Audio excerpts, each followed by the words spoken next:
to the June garden tour. We're a little bit further behind this year than normal because of the weather.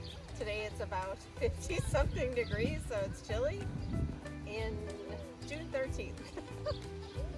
So let's just take a walk and see.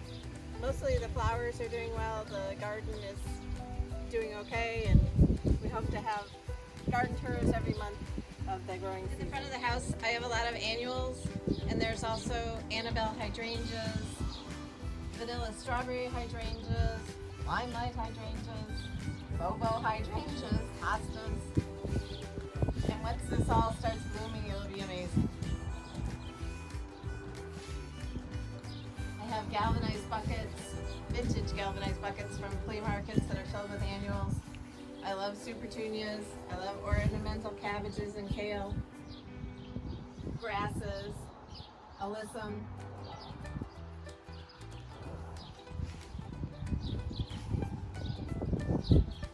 A huge hanging basket of supertunias. I have zinnias planted here in the front, and there's some endless summer hydrangeas that I'm leaving the wooden stems on to see if they shoot out some leaves. This is a limelight hydrangea.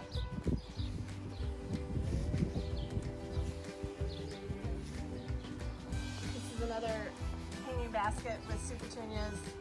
These are the minis. A new hydrangea tree this year, and there was one down by the mailbox too. The sunflower is the Monrovia Sunbelievable, and it's supposed to get 1,000 blooms on it during its growing season. I've cut down daffodils back there. There's coneflowers, a heuchera.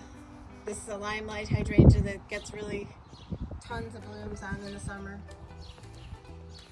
More supertunias. And that's another limelight hydrangea, but I planted it just 2 years ago. I have a vintage wagon filled with a big galvanized trough, supertunias, and alyssum. White Night Alyssum or Snow Princess are my two favorites.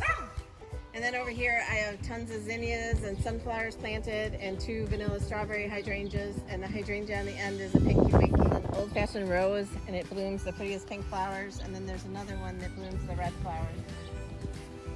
The irises just finished blooming when we had a big windstorm, but there's a few different kinds of irises. The daffodils have been cut down, and I plant zinnias here, but I just haven't gotten to it yet. There's Russian sage, more hydrangeas, more Russian sage, daylilies, and what are those called? Incredibles. Come on in the backyard and see the new raised bed vegetable garden. But first, take a look at that pot with the basil and the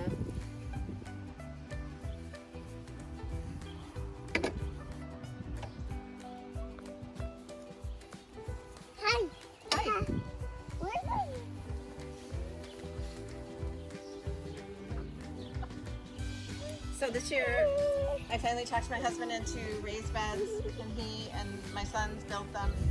They're 12 feet long by 4 feet wide. And we got a mixture of compost and topsoil, and there's some sand and bark in there, it seems. Plus we added some Pro Mix to it because Chelsea said we should. Chelsea did all the trellising. That was my Mother's Day gift. And I have things climbing up those trellises that will be, hopefully in like a couple of weeks, it'll start to look amazing. But we put landscape fabric down in between them and put down mulch. And I'm growing tomatoes, peppers, carrots, celery, beans,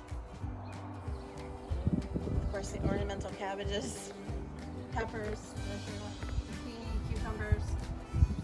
And on the trellis there's tomatoes, there's Thunbergia, those black-eyed Susan vine, cucumbers,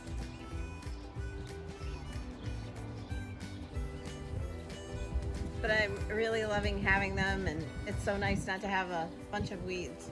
And then in front of each bed there's a galvanized pot up on top of 3 round stepping stones, and in the pots are Alyssum, White Knight or Snow Princess, the Supertunia bubblegum, and there's herbs in every one of them.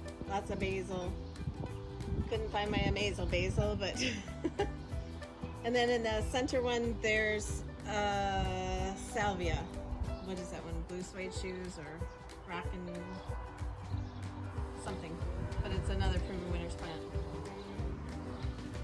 There's some verbena in a pot. I had strawberries back there with nice strawberries on them, and an animal came and got them all. There's a vintage watering can on a hook that needs to be straightened out, and it's also got a Supertunia in it. Back there is a vintage wagon that we drilled holes in and filled it with all kinds of plants, and all around it there's zinnias and sunflowers planted. And around the ladder with the birdhouse on it, there's zinnias and sunflowers. My ever-bearing raspberry patch that started from 3 plants and now it's probably, what, 20 feet long, 25 feet long. There's a wrought iron hanger with hanging baskets, and then one up on the top. And the raspberries have started to form now. The blossoms were on there, but now they're gone, so. This is one of my favorite pot combinations with the coleus and the salvia, the big cabbage, the lobelia, and the Supertunia. Plus there's some, shoot, I can't remember what the name of that stuff is, that whiskey stuff. Farra.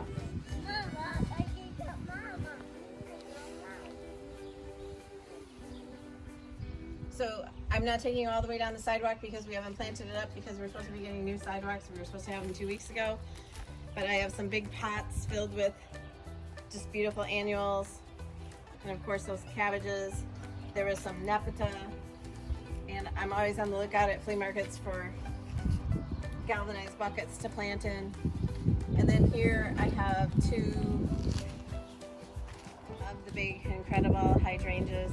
And behind that I have another limelight hydrangea. And then over here there's another Annabelle hydrangea. There's coneflowers, and it's all planted with zinnias and sunflowers all the way down. There's some nepeta. And then there's another kind of sunflower that is supposed to get 100 blooms on it. Plus a really nice 4-leaf clover weed. Volunteer sunflower, some Russian sage, the black lace elderberry that was new this year, and then there's 2 quick fire hydrangeas here with the boxwoods. There's lots of zinnias, lots of sunflowers coming up. Like we said, we just throw them, so.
June2020 garden tour, and hopefully next time there'll be a lot more to see. Hey!